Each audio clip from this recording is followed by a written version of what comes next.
Sa mga pangunahing balita, lalaki mula Maynila arestado sa drug bypass operation sa Pamplona, Camarines Sur. Higit 3 milyong halaga ng shabu na samsama. Dalagita patay sa pambubugbog ng kanyang kapitbahay na nagtangka sa kanyang manghalay. Mag-live-in partner arestado sa pagkakaroon ng iligal na baril at mga bala. At DILG Secretary John Vic Rimulya bumisita sa Albay.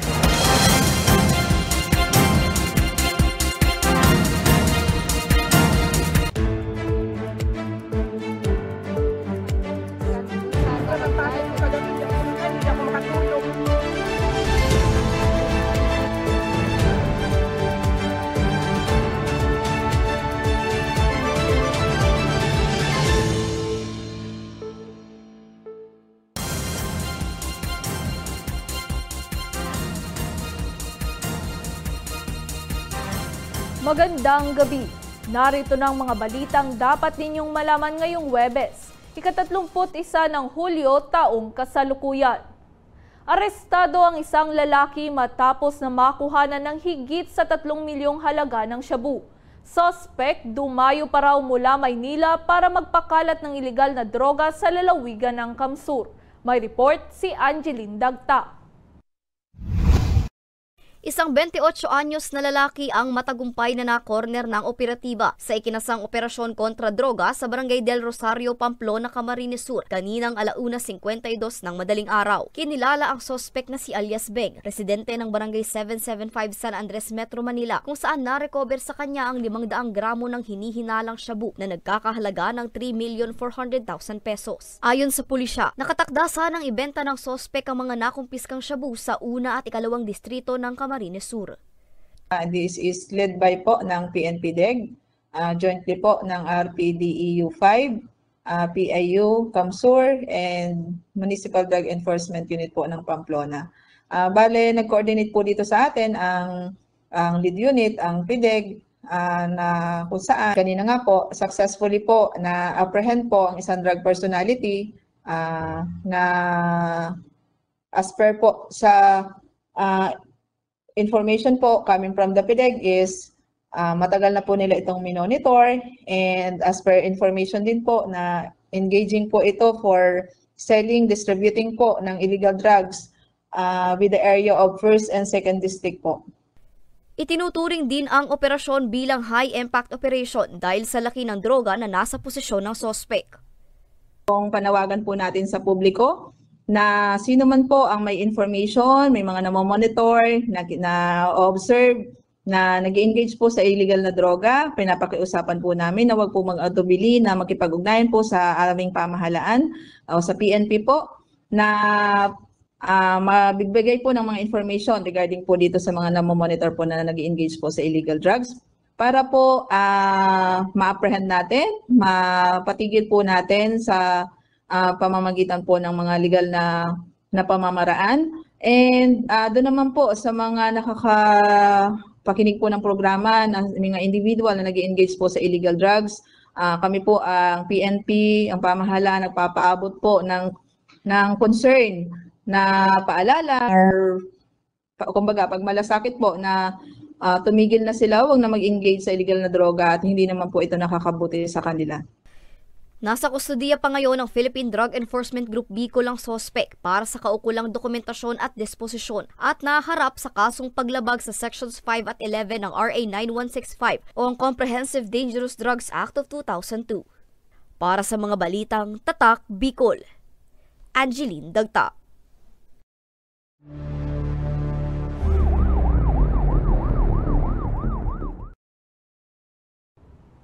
Isang grade 8 student mula sa bayan ng Milaor ang binawian ng buhay matapos na pagbubugbugin ng kanyang kapitbahay. Nagpumiglas raw kasi ang biktima ng magtangkang halayin ng sospek. May report si Hercules Barbacena.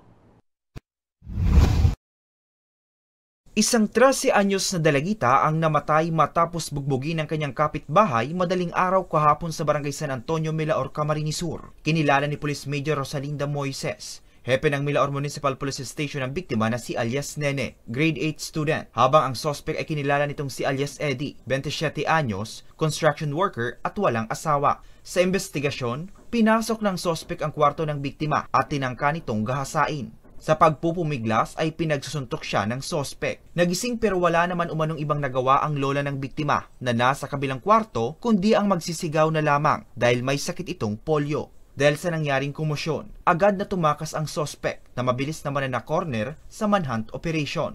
Yung isa po ng anak is nakita pang palabas yung suspect natin sa palabas ng bahay, yung suspect natin. Pag tumatakbo sa likod, dumaan sa likod ng kanilang likod na pinto ng bahay nila. Mag-aalas 9 kagabi nang tuluyan ng binawian ng buhay ang biktima. Inamin po niya na nagawa niya yung kanyang kasalanan and dahil lang po sa impluensya ng alak kaya na nagawa yun. Nasa kustudiya pa ng Milaor Municipal Police Station ang sospek na mahaharap sa kasong murder. Para sa mga balitang Tatak Bicol, Hercules Barbacena. Hindi na nakapalagpa ang mag-live-in partner ng arestuhin ng otoridad sa ikinasang search operation sa lungsod ng Sorsogon. Iligal na baril, magazine at mga bala na kumpiska sa mga suspect. May report si Elian Zon. Arestado ang mag-live-in partner matapos makuhanan ng hindi lisensyadong baril at mga bala sa isinagawang search operation ng otoridad sa Barangay Balogo, Sorsogon City, alas 4:08 na madaling araw nitong Lunes, July 28. Kinilala ang mga suspect na si alias Will, 41 anyos, at ang kanyang live-in partner na si alias Jam, 29 anyos. Nakumpiska sa kanila ang isang kalibre 45 baril at isang magazine na may lamang 6 na bala. Ang place na inkandakan sa search is 14 houses where dinigduwa po nag-stay. Actually, ma'am, ang boarding house na nito, ma'am, is only one room. So, duman lang po mismo sa room na dito nakuha, ma'am, yung firearm. Nasa kustudiya pa ng Sorsogon CPS ang dalawang suspect na mahaharap sa kasong paglabag sa Republic Act No. 10591 o ang Comprehensive Firearms and Ammunition Act. Yung case where the firearm came from or kung any mga baril po is na-involved sa any other incident, it's still under investigation po. Samantala, hinihikayat naman ng pulisya ang publiko na kusang isuko ang mga armas na walang kaukulang dokumento para maiwasan ang mga legal na parusa at posibleng panganib. Para sa mga balitang Tatak Bicol, Elian Zon. Susunod, DA Bicol patuloy sa pagtulong sa mga magsasakang naapektuhan ng habagat. At Typhoon Resilient Classrooms, itatayo sa Tabaco National High School sa tulong ng Ako Bicol Party List. Yardi ba pa ang balita sa pagbabalik ng Ako Bicol Online TV?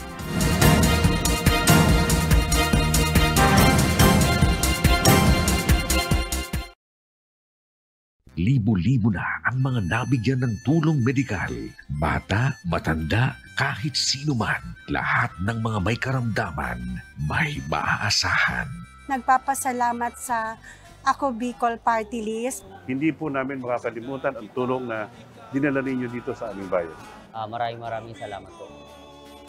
Dahil iisa lang ang tunay na nagmamalasakit. Ako Bicol, katabang na, kasurog pa. Problema sa tubig, agarang binigyang solusyon. Nagpatayo ng mga solar-powered water supply system sa mga liblib na lugar. Libre, malinis at maaasahang supply ng tubig 24/7. Dakulaon ng pagpapasalamat niya mo dahil may kamalilingan habang kami nabubuhay. Dakulaon nining tabang para sa gabos na tao digdi. Salamat po. Para sa ating mga kababayang nasa laylayan, Ako Bicol, katabang na, kasurog pa. Tucked away in the province of Albay, known for its perfectly shaped Mayon volcano, Misibis Bay Resort, a locally owned 5-hectare private island resort. The resort is ready for all those looking to balance tranquility and adventure. This tropical destination is where guests can either choose to relax under the palm trees or have an adventure under the sun. It features modern and luxurious rooms and villas, recreational facilities, and sophisticated services.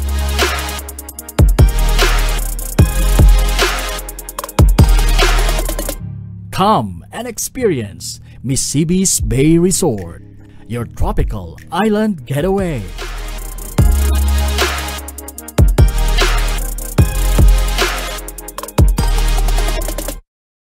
Daan-daan na po ang mga nakapagtapos at may mga kanya-kanya ng propesyon.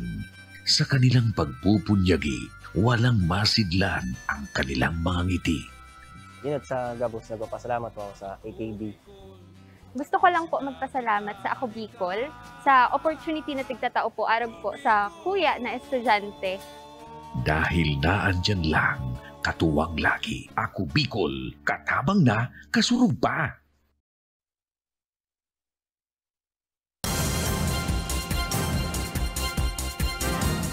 Nagbabalik ang Ako Bicol Online TV. Nagbisita ngayong araw sa Albay si DILG Secretary John Vic Remulla. Kasabay ng kanyang pagdating, ininspeksyon din ng kalihim ang mga kagamitan at assets ng iba't ibang response agencies at LDRRMOs sa lalawigan. May report si Danica Garcia. Dumating kaninang umaga sa Albay Provincial Capital si Department of Interior and Local Government at NDRRMC Vice Chairperson ng Disaster Preparedness Committees na si Secretary John Vic Remulla. Sinalubong si Remulla ni Governor Noel Rosal, Vice Governor Diday Co at iba pang opisyal. Layon umano ng kalihim na mapag-aralan ang Disaster Preparedness Program ng lalawigan na kanya daw na hinahangaan at dapat tularan sa buong bansa. Kaugnay nito, ininspeksyon din ni Remulla ang mga kagamitan at assets ng bawat disaster response agencies at local disaster risk reduction and management offices sa lalawigan. So pinag-aralan ko yung disaster risk reduction program ng Albay, which is the best in the country, and we're gonna make institutional changes around the country and using Albay as a model. Lalo na yung zero casualty drive ng Albay at saka yung preemptive response ang pinaka-importante. We're gonna make it a laboratory for the whole country. Kasunod nito, nakipagpulong ang kalihim sa 18 mayor sa lalawigan. Nangako din si Remulla na magbibigay ng karagdagang suporta sa LGUs, partikular na sa pagbili ng mga rescue at transport vehicles. I want this to be a partnership. Okay. Kasi sabi ko, kung gusto nyo tulungan namin kayo, tulungan nyo rin kami. So sabi ko, kung bibili kayo ng one patrol vehicle, bibigyan namin kayo ng isa. Kung bibili kayo ng isang motorsiklo, bibigyan namin kayo isa. It has to be a partnership. Dapat may certain symbiotic relationship. Plus, this year, launch na namin ng Unified 911 system sa buong bansa. And of course, Albay is part of that. And it will be answered in your native language. Sasagutin kayo in Uragon, di ba? Uragon. Oo. Kung pagtawag nyo, alam ko nasaan kayo at ang sagot sa inyo in your native language. Samantala, dahil sa kahanga-hanga umanong pamamaraan ng lalawigan sa disaster preparedness, nais daw ng opisyal na gawing modelo ang Albay sa buong bansa, lalo na pagdating sa kahandaan at pagkakaisa. Para sa mga balitang Tatak Bicol, Danica Garcia. Nakahanda umano ang Department of Agriculture na tulungan ang mga kababayang magsasaka na naapektuhan ng habagat nitong mga nagdaang araw. Pagpaparehistro sa Philippine Crop Insurance Corporation o PCIC ng mga magsasaka sa rehiyon, binigyang diin din. May report si Hercules Barbacena. Makayarak naman ng parauma. Problemado ang 67 anyos na magsasakang si Lolo Jose ng Barangay San Isidro, Libon, Albay matapos na malubog sa baha ang kanyang sakahan dahil sa mga pag-ulang dulot ng habagat nitong mga nagdaang araw. Ilang araw pa lamang daw mula nang matapos niya ang pagtatanim ng palay. Nakakapanghina umano na nabaliwala ang lahat ng kanyang pinaghirapan at pinuhunan. Hindi niya din daw alam kung paano magsisimula muli. Para sa kasagot talaga, matawan lamang kami ng binhi, tapos kang magasto pa, magasto sa'yo kang makuha ka magastohon. Siyempre mangungutang, kung dahil makaani, arog kang pirming matubig, o dahil man talaga kayo maka-resolver kang kautangan ng parauma. Ayos tagapagsalita ng Department of Agriculture Bicol na si Lovilla Guarin, nakahanda naman silang tumulong sa mga magsasakang naapektuhan ng sunod-sunod na pag-ulan nitong mga nakarang araw tulad ni Lolo Jose. Katunayan, patuloy aniya ang kanilang pamamahagi ng mga binhi ng palay at nasa 92% na rin ang nabigyan nila ng cash assistance na nagkakahalaga ng 7,000 pesos. Yan na ng 7,000 na Rice Farmers Financial Assistance, nag-withdraw na sila doon sa kanilang mga cash card, region-wide yan. And 8% na lang yung mga hindi pa nakaka-claim dahil doon sa siguro may mga kunting kadahilanan. And yon, sigurado magagamit nila yun ngayon para kung sakaling naapektuhan yung farm nila, magagastos sila yung 7,000. Paglilinaw ng tagapagsalita, para maging benepisyaryo, kailangan ng isang magsasaka na makapagparehistro sa Philippine Crop Insurance Corporation o PCIC. Yung mga big ticket projects naman binibigay sa mga association. Pero yung mga naapektuhan, pwede silang maka-claim ng pag ready na ulit magtanim, meron kami mga buffer stock. Kahit individual farmer, pwede naman pumunta sa DA or sa mga munisipyo. Base naman sa datos ng kagawaran, mahigit sa 10 milyong piso ang iniwang pinsala sa sektor ng agrikultura ng habagat. Para sa mga balitang Tatak Bicol, Hercules Barbacena.